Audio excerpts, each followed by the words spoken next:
और गीता पाठ करेंगे, उन श्लोकों को पढ़ेंगे, तो निश्चित तौर पर दुनिया के करोड़ों लोग उन दृश्यों को देख रहे होंगे कि किस तरीके से गीता हमारे जीवन में आत्मसात है, किस तरीके से गीता हमारे जीवन में बेहतर कर सकती है, किस तरीके से गीता हमें उपदेश देती है हमारे कर्मों को लेकर, हमारे कार्यों को लेकर,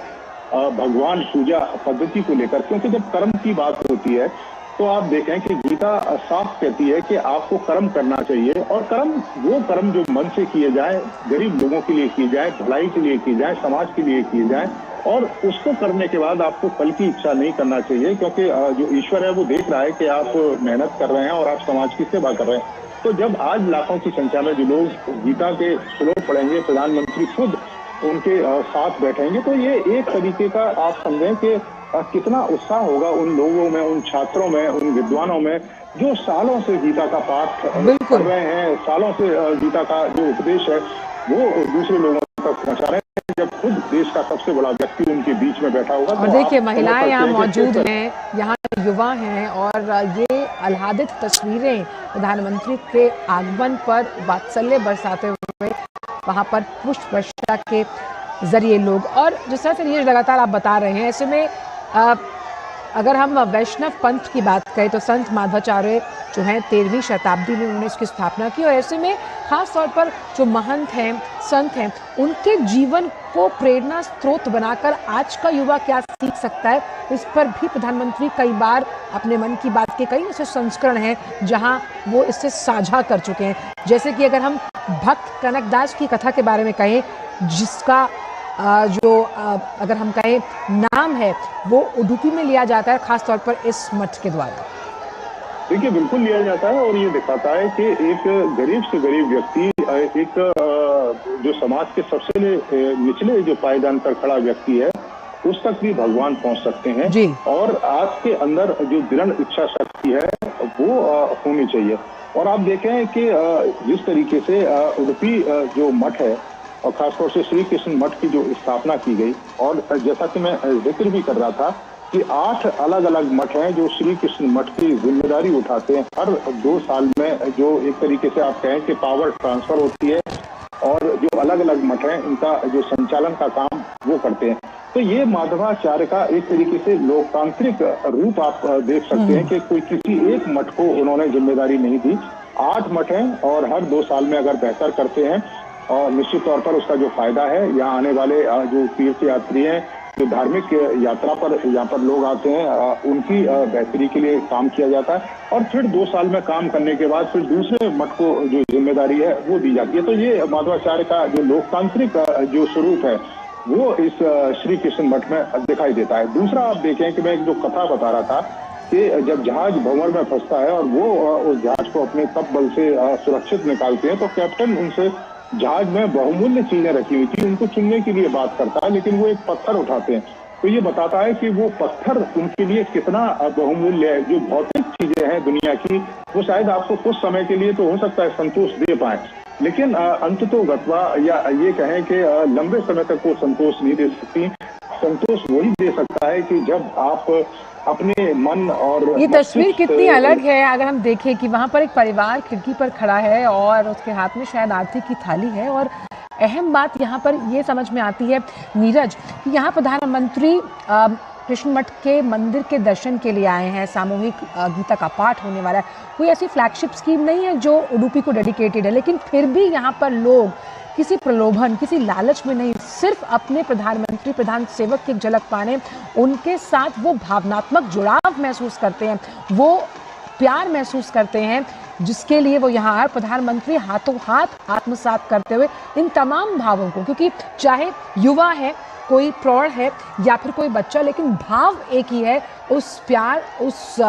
संबंधित संबंध का, जिसे हम पीपल टू पीपल कांटेक्ट मानते हैं। और प्रधानमंत्री का इसमें बहुत जबरदस्त भरोसा रहा है। देखिए बिल्कुल मानते हैं, और आप देखें कि लाखों की संख्या में जब प्रधानमंत्री किसी भी जगह का दौरा करते हैं तो उनकी झलक पाने के लिए, उनसे मिलने के लिए, उन्हें देखने के लिए लाखों की संख्या में लोग पहुंचते हैं। और आज भी आप देखें कि कोई ऑफिशियल कार्यक्रम नहीं था रोड शो का, लेकिन तब भी लाखों की संख्या में, हजारों की संख्या में जो लोग हैं सुबह 8 बजे से ही उनका इंतजार कर रहे थे और जैसे ही प्रधानमंत्री हेलीपैड से जो श्री कृष्ण मठ है उसके लिए चलते हैं, आप देखें कि किस तरीके से तमाम सुविधाओं को वहां पर जनरेट किया गया और वहाँ का जो इंफ्रास्ट्रक्चर है वो इस तरीके से बनाया गया ताकि स्थानीय परंपराएं, स्थानीय रीति रिवाज, मंदिर का जो अपना अनुशासन है वो भी कायम रहे और लोगों को जो सुविधाएं वो भी मिले। तो उसी तरीके से निश्चित तौर पर उडुपी में भी आने वाले समय में देखने को मिलेगा। यहाँ पर जब और उडुपी आज एक और फायदा मिलेगा और उडुपी आज एक और बहुत ऐतिहासिक क्षण का साक्षी बनेगा जब सामूहिक गीता पाठ होने वाला है नीरज, जिसकी चर्चा हम सुबह भी कर रहे थे कि किस तरह से अलग अलग संप्रदाय के लोग भी इसमें हिस्सा लेंगे, जहां शिक्षाविद हैं, जहां पर हम भिक्षुओं की बात कर रहे हैं। और ऐसे में जब ये सामूहिक पाठ होगा उसका श्रवण करना मात्र ही आध्यात्मिक गति के लिए बेहद रमणीय अवसर। देखिए बिल्कुल रमणीय है और आप देखें कि उडुपी की अपनी भी धार्मिक मान्यताएं हैं और जब लाखों की संख्या में जब लोग बैठते हैं और गीता पाठ करेंगे, उन श्लोकों को पढ़ेंगे तो निश्चित तौर पर दुनिया के करोड़ों लोग उन दृश्यों को देख रहे होंगे कि किस तरीके से गीता हमारे जीवन में आत्मसात है, किस तरीके से गीता हमारे जीवन में बेहतर कर सकती है, किस तरीके से गीता हमें उपदेश देती है हमारे कर्मों को लेकर, हमारे कार्यों को लेकर, भगवान पूजा पद्धति को लेकर। क्योंकि जब कर्म की बात होती है तो आप देखें कि गीता साफ कहती है कि आपको कर्म करना चाहिए और कर्म वो कर्म जो मन से किए जाए, गरीब लोगों के लिए किए जाए, भलाई के लिए किए जाए, समाज के लिए किए जाए और उसको करने के बाद आपको फल की इच्छा नहीं करना चाहिए, क्योंकि जो ईश्वर है वो देख रहा है कि आप मेहनत कर रहे हैं और आप समाज की सेवा कर रहे हैं। तो जब आज लाखों की संख्या में जो लोग गीता के श्लोक पढ़ेंगे, प्रधानमंत्री खुद उनके साथ बैठेंगे, तो ये एक तरीके का आप समझें कि कितना उत्साह होगा उन लोगों में, उन छात्रों में, उन विद्वानों में जो सालों से गीता का पाठ कर रहे हैं, सालों से गीता का जो उपदेश है वो दूसरे लोगों तक पहुंचा रहे हैं। जब खुद देश का सबसे बड़ा व्यक्ति उनके बीच में बैठा होगा और देखिए महिलाएं यहाँ मौजूद हैं, यहाँ युवा हैं और ये आह्लादित तस्वीरें प्रधानमंत्री के आगमन पर वात्सल्य बरसाते हुए वहां पर पुष्प वर्षा के जरिए लोग, और जिस तरह से ये लगातार आप बता रहे हैं, ऐसे में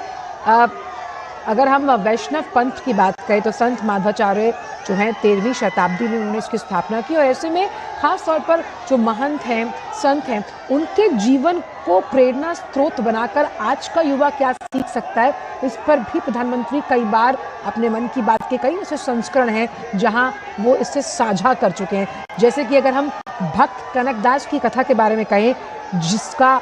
अगर हम कहें नाम है वो उडुपी में लिया जाता है, खास तौर पर इस मठ के द्वारा। देखिए बिल्कुल लिया जाता है और ये दिखाता है कि एक गरीब से गरीब व्यक्ति, एक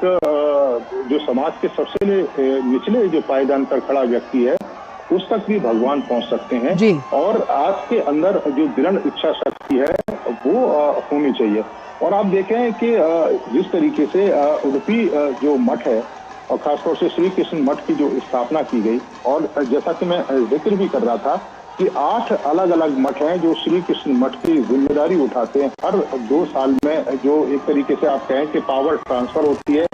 और जो अलग अलग मठ हैं इनका जो संचालन का काम वो करते हैं। तो ये माधवाचार्य का एक तरीके से लोकतांत्रिक रूप आप देख सकते हैं कि कोई किसी एक मठ को उन्होंने जिम्मेदारी नहीं दी। 8 मठ हैं और हर 2 साल में अगर बेहतर करते हैं और निश्चित तौर पर उसका जो फायदा है, यहाँ आने वाले जो तीर्थ यात्री हैं, जो धार्मिक यात्रा पर यहाँ पर लोग आते हैं, उनकी बेहतरी के लिए काम किया जाता है और फिर 2 साल में काम करने के बाद फिर दूसरे मठ को जो जिम्मेदारी है वो दी जाती है। तो ये माधवाचार्य का जो लोकतांत्रिक जो स्वरूप है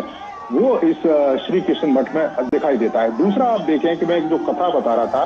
कि जब जहाज भंवर में फंसता है और वो उस जहाज को अपने तप बल से सुरक्षित निकालते हैं तो कैप्टन उनसे जहाज में बहुमूल्य चीजें रखी हुई थी उनको चुनने के लिए बात करता है, लेकिन वो एक पत्थर उठाते हैं तो ये बताता है कि वो पत्थर उनके लिए कितना बहुमूल्य है। जो भौतिक चीजें हैं दुनिया की वो शायद आपको कुछ समय के लिए तो हो सकता है संतोष दे पाए, लेकिन अंततोगत्वा या ये कहें कि लंबे समय तक वो संतोष नहीं दे सकती। संतोष वही दे सकता है कि जब आप अपने मन और ये तस्वीर कितनी अलग है अगर हम देखें कि वहां पर एक परिवार खिड़की पर खड़ा है और उसके हाथ में शायद आरती की थाली है। और अहम बात यहाँ पर ये समझ में आती है नीरज कि यहाँ प्रधानमंत्री कृष्ण मठ के मंदिर के दर्शन के लिए आए हैं, सामूहिक गीता का पाठ होने वाला है। कोई ऐसी फ्लैगशिप स्कीम नहीं है जो उडुपी को डेडिकेटेड है, लेकिन फिर भी यहाँ पर लोग किसी प्रलोभन, किसी लालच में नहीं, सिर्फ अपने प्रधानमंत्री, प्रधान सेवक की एक झलक पाने, उनके साथ वो भावनात्मक जुड़ाव महसूस करते हैं, वो प्यार महसूस करते हैं, जिसके लिए वो यहाँ प्रधानमंत्री हाथों हाथ आत्मसात करते हुए इन तमाम भावों को, क्योंकि चाहे युवा है, कोई प्रौढ़ है या फिर कोई बच्चा, लेकिन भाव एक ही है, उस प्यार, उस संबंधित संबंध का, जिसे हम पीपल टू पीपल कांटेक्ट मानते हैं। और प्रधानमंत्री का इसमें बहुत जबरदस्त भरोसा रहा है। देखिए, बिल्कुल मानते हैं। और आप देखें कि लाखों की संख्या में जब प्रधानमंत्री किसी भी जगह का दौरा करते हैं तो उनकी झलक पाने के लिए, उनसे मिलने के लिए, उन्हें देखने के लिए लाखों की संख्या में लोग पहुंचते हैं। और आज भी आप देखें कि कोई ऑफिशियल कार्यक्रम नहीं था रोड शो का, लेकिन तब भी लाखों की संख्या में, हजारों की संख्या में जो लोग हैं, सुबह 8 बजे से ही उनका इंतजार कर रहे थे। और जैसे ही प्रधानमंत्री हेलीपैड से जो श्री कृष्ण मठ है उसके लिए चलते हैं, आप देखें कि किस तरीके से तमाम सुविधाओं को वहां पर जनरेट किया गया और वहां का जो इंफ्रास्ट्रक्चर है वो इस तरीके से बनाया गया ताकि स्थानीय परंपराएं, स्थानीय रीति रिवाज, मंदिर का जो अपना अनुशासन है वो भी कायम रहे और लोगों को जो सुविधाएं वो भी मिले। तो उसी तरीके से निश्चित तौर पर उडुपी में भी आने वाले समय में देखने को मिलेगा। यहाँ पर और उडुपी आज एक और फायदा मिलेगा। और उडुपी आज एक और बहुत ऐतिहासिक क्षण का साक्षी बनेगा जब सामूहिक गीता पाठ होने वाला है, नीरज, जिसकी चर्चा हम सुबह भी कर रहे थे कि किस तरह से अलग अलग संप्रदाय के लोग भी इसमें हिस्सा लेंगे, जहां शिक्षाविद हैं, जहां पर हम भिक्षुओं की बात कर रहे हैं। और ऐसे में जब ये सामूहिक पाठ होगा, उसका श्रवण करना मात्र ही आध्यात्मिक गति के लिए बेहद रमणीय अवसर। देखिए, बिल्कुल रमणीय है। और आप देखें कि उडुपी की अपनी भी धार्मिक मान्यताएं हैं और जब लाखों की संख्या में जब लोग बैठते हैं और गीता पाठ करेंगे, उन श्लोकों को पढ़ेंगे, तो निश्चित तौर पर दुनिया के करोड़ों लोग उन दृश्यों को देख रहे होंगे कि किस तरीके से गीता हमारे जीवन में आत्मसात है, किस तरीके से गीता हमारे जीवन में बेहतर कर सकती है, किस तरीके से गीता हमें उपदेश देती है हमारे कर्मों को लेकर, हमारे कार्यों को लेकर, भगवान पूजा पद्धति को लेकर। क्योंकि जब कर्म की बात होती है तो आप देखें कि गीता साफ कहती है कि आपको कर्म करना चाहिए और वो कर्म जो मन से किए जाए, गरीब लोगों के लिए किए जाए, भलाई के लिए किए जाए, समाज के लिए किए जाए। और उसको करने के बाद आपको फल की इच्छा नहीं करना चाहिए, क्योंकि जो ईश्वर है वो देख रहा है कि आप मेहनत कर रहे हैं और आप समाज की सेवा कर रहे हैं। तो जब आज लाखों की संख्या में जो लोग गीता के श्लोक पढ़ेंगे, प्रधानमंत्री खुद उनके साथ बैठेंगे, तो ये एक तरीके का आप समझें कि कितना उत्साह होगा उन लोगों में, उन छात्रों में, उन विद्वानों में जो सालों से गीता का पाठ कर रहे हैं, सालों से गीता का जो उपदेश है वो दूसरे लोगों तक पहुंचा रहे हैं। जब खुद देश का सबसे बड़ा व्यक्ति उनके बीच में बैठा होगा, और देखिए, महिलाएं यहाँ मौजूद हैं, यहाँ युवा हैं, और ये आह्लादित तस्वीरें प्रधानमंत्री के आगमन पर वात्सल्य बरसाते हुए वहाँ पर पुष्प वर्षा के जरिए लोग, और जिस तरह से ये लगातार आप बता रहे हैं, ऐसे में अगर हम वैष्णव पंथ की बात करें तो संत माधवाचार्य जो हैं 13वीं शताब्दी में उन्होंने इसकी स्थापना की। और ऐसे में खास तौर पर जो महंत हैं, संत हैं, उनके जीवन को प्रेरणा स्रोत बनाकर आज का युवा क्या सीख सकता है, इस पर भी प्रधानमंत्री कई बार अपने मन की बात के कई ऐसे संस्करण हैं जहां वो इससे साझा कर चुके हैं। जैसे कि अगर हम भक्त कनकदास की कथा के बारे में कहें, जिसका अगर हम कहें नाम है, वो उडुपी में लिया जाता है, खास तौर पर इस मठ के द्वारा। देखिए, बिल्कुल लिया जाता है और ये दिखाता है कि एक गरीब से गरीब व्यक्ति, एक जो समाज के सबसे निचले जो पायदान पर खड़ा व्यक्ति है, उस तक भी भगवान पहुंच सकते हैं जी। और आपके अंदर जो दृढ़ इच्छा शक्ति है वो होनी चाहिए। और आप देखें कि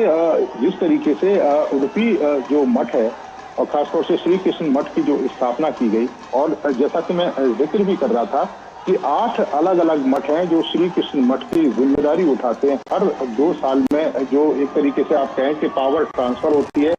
और जो अलग अलग मठ हैं इनका जो संचालन का काम वो करते हैं। तो ये माधवाचार्य का एक तरीके से लोकतांत्रिक रूप आप देख सकते हैं कि कोई किसी एक मठ को उन्होंने जिम्मेदारी नहीं दी। 8 मठ हैं और हर 2 साल में अगर बेहतर करते हैं और निश्चित तौर पर उसका जो फायदा है, यहाँ आने वाले जो तीर्थ यात्री हैं जो धार्मिक यात्रा पर यहाँ पर लोग आते हैं उनकी बेहतरी के लिए काम किया जाता है और फिर 2 साल में काम करने के बाद फिर दूसरे मठ को जो जिम्मेदारी है वो दी जाती है। तो ये माधवाचार्य का जो लोकतांत्रिक जो स्वरूप है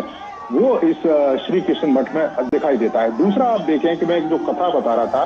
कि जब जहाज भंवर में फंसता है और वो उस जहाज को अपने तप बल से सुरक्षित निकालते हैं तो कैप्टन उनसे जहाज में बहुमूल्य चीजें रखी हुई थी उनको चुनने के लिए बात करता है, लेकिन वो एक पत्थर उठाते हैं तो ये बताता है कि वो पत्थर उनके लिए कितना बहुमूल्य है। जो भौतिक चीजें हैं दुनिया की वो शायद आपको कुछ समय के लिए तो हो सकता है संतोष दे पाए, लेकिन अंततोगत्वा या ये कहें कि लंबे समय तक वो संतोष नहीं दे सकती। संतोष वही दे सकता है कि जब आप अपने मन और ये तस्वीर कितनी अलग है अगर हम देखें कि वहां पर एक परिवार खिड़की पर खड़ा है और उसके हाथ में शायद आरती की थाली है। और अहम बात यहाँ पर ये समझ में आती है नीरज कि यहाँ प्रधानमंत्री कृष्ण मठ के मंदिर के दर्शन के लिए आए हैं। सामूहिक गीता का पाठ होने वाला है। कोई ऐसी फ्लैगशिप स्कीम नहीं है जो उडुपी को डेडिकेटेड है, लेकिन फिर भी यहाँ पर लोग किसी प्रलोभन किसी लालच में नहीं, सिर्फ अपने प्रधानमंत्री प्रधान सेवक की एक झलक पाने उनके साथ वो भावनात्मक जुड़ाव महसूस करते हैं, वो प्यार महसूस करते हैं जिसके लिए वो